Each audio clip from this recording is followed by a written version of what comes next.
आज हम बताने जा रहे हैं प्रेजेंट इंडेफिनिट टेंस में नेगेटिव तथा इंट्रोगेटिव बनाने का नियम।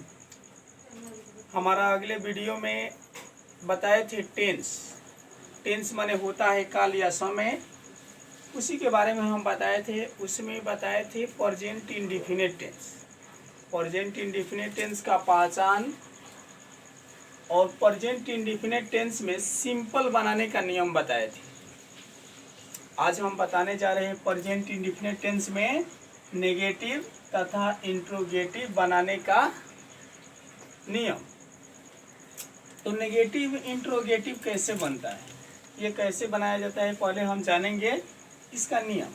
ही, सी, इट, नेम, राम, सीता इत्यादि एक वचन के साथ डॉज का प्रयोग किया जाता है तथा क्रिया में एस या ईएस का प्रयोग नहीं किया जाता है। एस या ईएस का प्रयोग हम सिंपल बनाने के लिए करते थे। जब हम नेगेटिव और इंट्रोगेटिव बनाएंगे तो एस या ईएस का प्रयोग नहीं करेंगे। I, you, they, we, cats, dogs इत्यादि बहुवचन के साथ डू का प्रयोग किया जाता है। डू का प्रयोग किया जाता है, यानी कि पहले भी I, you, they, we, cats, dog इत्यादि के साथ एस या ईएस का प्रयोग नहीं होता था। सिंपल में केवल एक वचन के साथ होता था। तो अब इसमें हम केवल डू का प्रयोग करेंगे। नेगेटिव, यहाँ से हम नेगेटिव के स्ट्रक्चर लिखे हुए हैं। स्ट्रक्चर यहाँ से है। नेगेटिव कैसे बनेंगे, सबसे पहले लिखेंगे सब्जेक्ट, ठीक उसके बाद लिखेंगे डू या डज, दोनों में से हम किसी एक को लिखेंगे। उसके बाद नॉट, उसके बाद वर्ब वन, उसके बाद ओबी यानी कि ऑब्जेक्ट। यहाँ पर एग्जाम्पल में मैं आम नहीं खाता हूँ। मैं आम नहीं खाता हूँ, तो सबसे पहले इसका सब्जेक्ट है मैं के द्वारा काम हो रहा है मैं, तो मैं के लिए आई। उसके बाद यहाँ पर डू और डज, डू डज यहाँ पर दोनों में से एक को लिखना है। तो हम देखेंगे कि आई के साथ क्या लगेगा।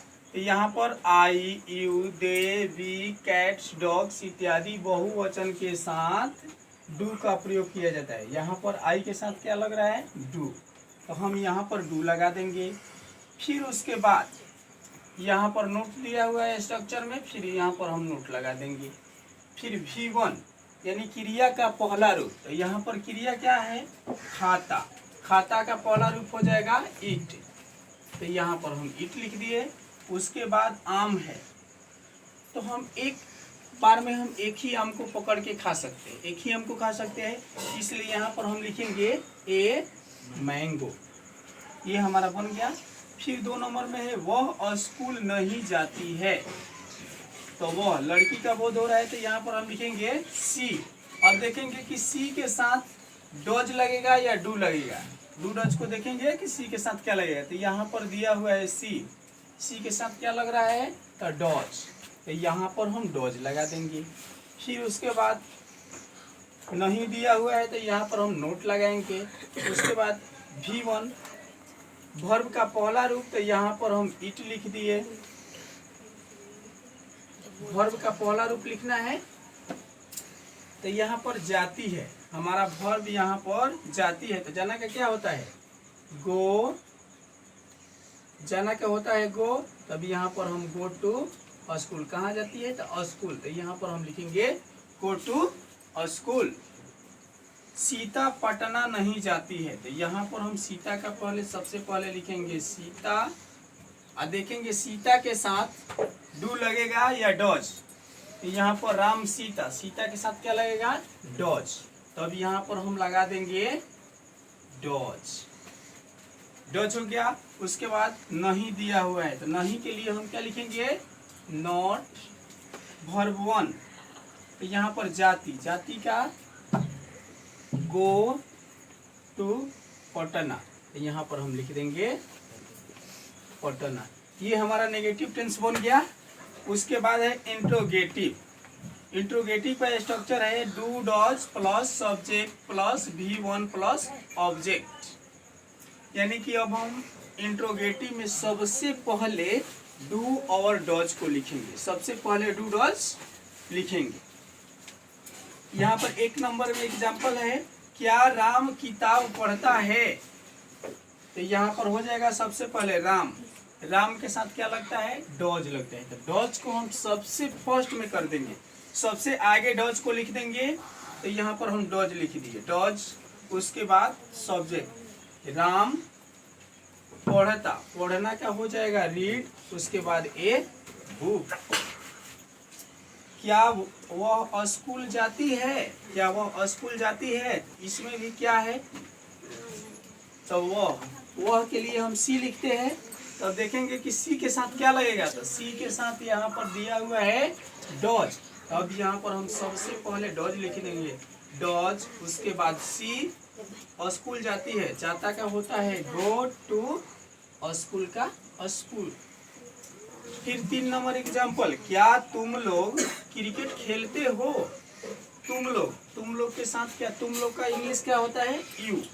अब यू के साथ देखेंगे डू लगता है या डॉज? यू के साथ लगता है डू।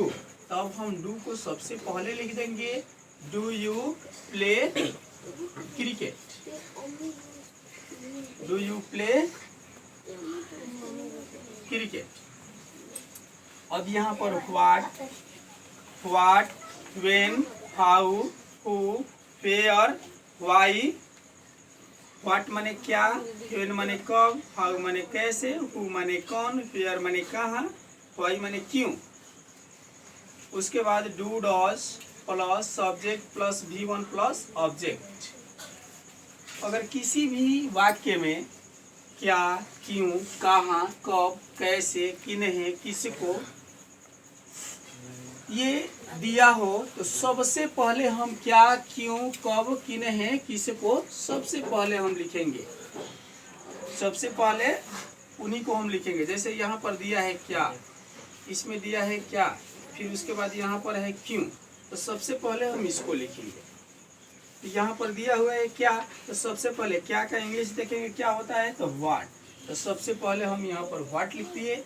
ठीक, व्हाट के ठीक बाद हम डू डॉज का प्रयोग करेंगे। तो यहाँ पर सीता है, सीता के साथ क्या लगता है, तो सीता के साथ यहाँ पर डॉज लगता है। तो हम व्हाट के बाद क्या लगाएंगे, डॉज। फिर उसके बाद सब्जेक्ट लिखना है, सब्जेक्ट क्या है, तो यहाँ पर सीता। तो अब हम यहाँ पर सीता लिख दिए।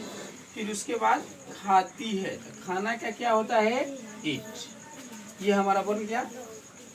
फिर एग्जाम्पल नंबर 2, वह क्या पढ़ती है? वह क्या पढ़ती है? तो क्या के लिए अभी हम लिखे व्हाट, यहाँ पर भी हमारा क्या आ रहा है, तो हम यहाँ पर भी व्हाट लिख देंगे। उसके बाद वह लड़की का बोध हो रहा है, तो वह का होता है सी, सी के साथ क्या लग रहा है, तो यहाँ पर डॉज। तो यहाँ पर भी हम डॉज लगा देंगे, यहाँ पर डॉज हो गया।